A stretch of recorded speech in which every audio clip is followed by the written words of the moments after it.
Welcome to mister nobody's review. And என்ன பார்க்க போகிற மூவி ரிவ்யூ வந்து ஹியூமன் 2024 ரிலீஸ் ஆன ஒரு ஹாரர் த்ரில்லர் மூவி. அண்ட் இதை படத்தோட ரிவ்யூக்கு போகிறதுக்கு நம்ம சேனலில் இன்னும் சப்ஸ்கிரைப் பண்ணால் பார்த்தீங்கன்னா சப்ஸ்கிரைப் பண்ணுங்க. That helps me lot guys. உங்களுக்கும் நிறைய மூவிஸ் அப்டேட் வந்துகிட்டே இருக்கும். அண்ட் இந்த படத்தோட கதை எங்கே ஆரம்பிக்குது அப்படின்னு பார்த்தீங்கன்னா, உலகம் வந்து கிட்டத்தட்ட வந்து அழிஞ்சிக்கிட்டே வர நிலைமையில இருக்குது. ஸோ வந்து யூஎஸ் கவர்மெண்ட் வந்து பாப்புலேஷனை எப்படியாவது குறைக்கணும்னு சொல்லிட்டு சம் கைண்ட் ஆஃப் ஒரு ஆக்டோ ஒரு டிபார்ட்மெண்ட் மாதிரி கொண்டு வராங்க, டாக்ஸ் அப்படின்னு சொல்லிட்டு. அண்ட் அதில் என்ன அப்படின்னு பார்த்தீங்கன்னா, ஹியூமன்ஸ் மனுஷங்க வந்து தங்களை தாங்கி என்லிஸ்ட் பண்ணிக்கலாம். இந்த மாதிரி நான் என் உயிரை கொடுக்குறேன் அப்படின்னு சொல்லிட்டு அவங்க உயிரை கொடுத்துறாங்கன்னா அவங்களோட குடும்பத்துக்கு இருக்கிற மெம்பர்ஸ்க்கு ஒரு குறிப்பிட்ட அமௌண்ட் வந்து ரெகுலராகவோ இல்லை ஒரே பேமெண்ட்டாகவோ போய் சேரும். இதுதான் அதோட சிம்பிளான கான்செப்ட். ஓகேங்களா? ஸோ வந்து அப்படி ஊர்லேயே வந்து கொஞ்சம் ஒரு எப்படி சொன்னால் ஒரு நியூஸ் சேனலில் வந்து பேசிகிட்டு இருந்த ஒரு ஆள் வந்து இப்போ வந்து வேலை இல்லாமல் இருக்கிற அந்த சமயத்தில் ஸோ இந்த மாதிரி ஒரு முடிவு எடுத்துடுறாரு. இந்த முடிவை தன்னோட பசங்கிட்ட சொல்லணும்னு சொல்லிட்டு தன்னோட பசங்களான ஜாரட், ரேச்சல், அதுக்கப்புறம் வந்து நோவா, ஆஷ்லி 4 பேரையும் வந்து கூப்பிடுறாங்க. அதில் நோவா வந்து அடாப்டட் சன். ஓகேங்களா? இந்த 4 பேரையும் கூப்பிடுறாங்க. அப்பாவோட பேர் வந்து சார்லஸ். அப்பாவுக்கு வந்து ஃபர்ஸ்ட் மேரேஜ் அவ்வளோவா செட் ஆகல. செகண்ட் மேரேஜ் ஆன டான்னு சொல்லிட்டு ஒரு ஒய்ஃப் இருக்காங்க. அவங்க 2 பேரும் தான் இன்வெஸ்ட் பண்ணிருக்காங்க. இதை பசங்க யாருக்குமே சொல்ல. பசங்களாம் வந்ததுக்கப்புறம் சொன்னதுக்கப்புறம் ஒரு பெரிய ஷாக்கு.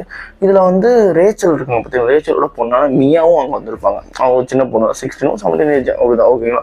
அண்ட் அதுக்கப்புறம் அவங்க வந்ததுக்கப்புறம் தான் தெரிய வருது இந்த மாதிரி இன்வெஸ்ட் பண்ணிருக்கா அப்படின்னு சொல்லிட்டு. ஏன் இன்வெஸ்ட் பண்ணீங்க இந்த மாதிரி கேட்குற சமயத்தில் நீங்கள் அதெல்லாம் பண்ண தேவையில்லை அப்படின்னு பார்த்தா அதுக்கப்புறம் தெரிய வருது தன்னோட பேரை வந்து தக்க வச்சுக்கணும், ஒரு நல்ல மனுஷனாக வந்து லீட் ஆகணும் அப்படின்றதுக்காக அவர் வந்து தன்னோட ஒய்ஃபையும் வந்து கம்பல் பண்ணி இதில் இன்வெஸ்ட் பண்ண வச்சிருக்காரு. ஸோ இதெல்லாம் தெரிஞ்சுக்கிட்டு அவங்க பசங்க வந்து இது பிடிக்காம நம்ம வந்து பேசி பார்க்கலாம் அப்படின்னு சொல்லிட்டு சொல்கிறாங்க. அண்ட் அதுக்கப்புறம் அந்த செகண்ட் ஒய்ஃப் வந்து அந்த இடத்துல இருந்து காணாமல் போயிடுறாங்க, ஓடி போயிடுறாங்க அங்கே வந்து. ஸோ வந்து என்னால் முடியாது அப்படின்னு சொல்கிற மாதிரி ஒரு லெட்ரு ஒரு நோட் எழுதி வச்சுட்டு அவங்க வந்து கிளம்பிடுறாங்க.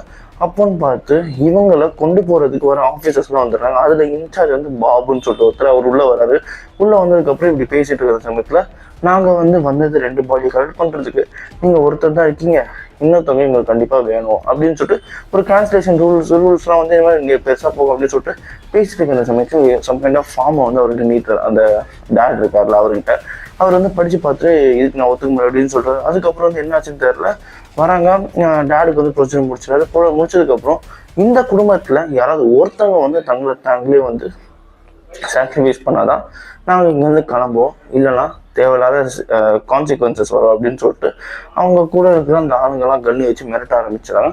அவங்களுக்கு டைமும் கொடுத்துட்றாங்க. நாங்கள் வெளியே இருக்கோம், நாங்கள் கொஞ்சம் டைம் தரோம், நீங்கள் என்ன வேணுமோ பண்ணிக்கோங்க, நான் இந்த 4 பேர் வந்து அடிச்சுட்டு சாவுறீங்களா சாவுங்க, அதாவது எங்களுக்கு வந்து ஒரு பாடி இல்லாமல் நாங்கள் போக மாட்டோம்னு சொல்லிட்டு அவங்க வெளியே வெயிட் பண்ணிட்டு இருக்காங்க. தென் இந்த சின்ன பொண்ணு மியாவே வெளியே கூப்பிட்டு போயிட்டாங்க. அண்ட் அதுக்கப்புறம் ஒரே குடும்பத்தில் இருக்கிற 4 பேர் வந்து அடிச்சுக்கிட்டு சாகுறாங்க.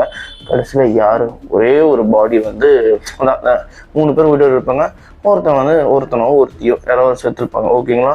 ஸோ இதுதான் வந்து இந்த படத்தோட கதையே. சிம்பிளான கதை.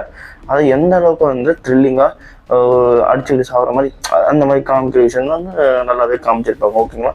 அண்ட் இதில் என்ன ஒரு ஹைலைட்னா, அந்த அடாப்டட் சன் மேலே 3 பேருக்குமே ஒரு மாதிரி கோவம் இருக்கும். ஓகேங்களா? ஸோ அதனால் அடாப்டட் சன் தான் போட்டு தள்ளணும் அப்படின்ற மாதிரி முடிவு எடுப்பாங்க. பட் அங்கே நடந்ததே வேறு. அது என்னன்றது நீங்கள் படத்தை பார்த்து தெரிஞ்சுக்கோங்க. படம் வந்து உண்மையாகவே எப்படி சொன்னால் ஒரு சிம்பிளாக இருக்கும், நல்லா த்ரில்லிங்காக கொடுத்துருப்பாங்க. அதே மாதிரி இந்த படத்தில் வந்து சின்ன பசங்க வந்து பார்க்காதீங்க. ஏன்னா வந்து இந்த அவங்க மாற்றி மாற்றி ஹர்ட் பண்ணிக்கிற சீன் வந்து கொஞ்சம் டிஸ்டர்பிங்காக இருக்கும். அங்கங்கே ரத்தம் அப்படின்னு சொல்லிட்டு அது எல்லாமே காமிச்சிருப்பாங்க. ஸோ சின்ன பசங்க பார்க்காதீங்க. அடல்ட்ஸ் அண்ட் டீன்ஸ் வந்து இந்த படத்தை வந்து தாராளமாக பார்க்கலாம். சிம்பிளான ஸ்டோரி, பட் நல்லாயிருக்கும், பார்க்கலாம், ஒரு ஒன்ஸ் வாட்சபிள் சொல்லலாம். அண்ட் அதனாலே இந்த படத்துக்கு நான் 3 டோனர்ஸ் சொல்வேன். அண்ட் இதே மாதிரி மூவி பார்க்கலாம் நம்ம சேனலை சப்ஸ்கிரைப் பண்ணுங்க. மிஸ்டர் நோபடி இன்னும் சந்திக்கிறேன். Bye, have a great day guys.